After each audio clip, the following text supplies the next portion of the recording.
Kas sa oled vahel tundnud, et tahaks kellegagi rääkida, aga mitte keegi ei mõista sind päriselt? Et inimesed su ümber justkui elavad hiiglama head elu, annavad häid nõuandeid, aga mitte selliseid, mis päriselt sinu hinge puudutaksid. Selliseid nõuandeid, mis tulevad samast kogemusest. Ja siis sa tunned, et sa oled oma murega üksi. Sul on häbi rääkida oma lähedastele või küsida abi, sest kardad, et äkki keegi tuttav saab teada. Sa lihtsalt ei taha halama minna, aga tahaks päriselt mõistetud saada. Mina olen olnud täpselt seal. See tunne, kui oled oma mõtete ja valuga üksi ja samal ajal pead välismaailmas toimiv välja paistma. Peale ligi 5-aastast teekonda iseendani, oma varjude, valu ja müüride lammutamist, tunnen ma, et mul on aeg luua koht.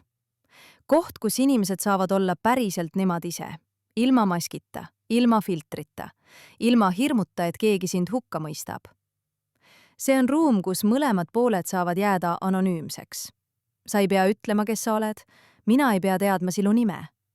Oluline on ainult sinu lugu, sinu kogemus ja sinu tunne. Siin ei ole häbi, siin ei ole süütunnet, siin ei ole tugev surve. Siin on koht, kus sa võid päriselt olla sina ise. Minu enda teekond on õpetanud mulle seda, et kui sa lõpuks lased endal päriselt olla, siis kaovad su elust need, kes armastasid sind ainult mugavas versioonis. Ja asemele tulevad need, kes suudavad sind päriselt hoida, kuulata ja võtta sind sellisena, nagu sa oled. Ma olen aus, ma olen otsekohene, mõnikord isegi valusalt, aga alati südamega. Kui mul on võimalik sind kuidagi toetada, peegeldada, mõista, ma teen seda päriselt.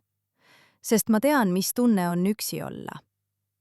Ma ei hakka siin looma pilti täiuslikust elust. See on päris elu, päris hingeteemad, päris inimesed. Ja nüüd küsimus sulle. Kas sa elad praegu oma elu või seda, mida teised sinult ootavad? Kui see ruum sind kõnetab, siis sa ei ole üksi. Sa oled oodatud. Sa võid jagada oma lugu anonüümselt. Sa võid lihtsalt kuulata. Sa võid lihtsalt olla.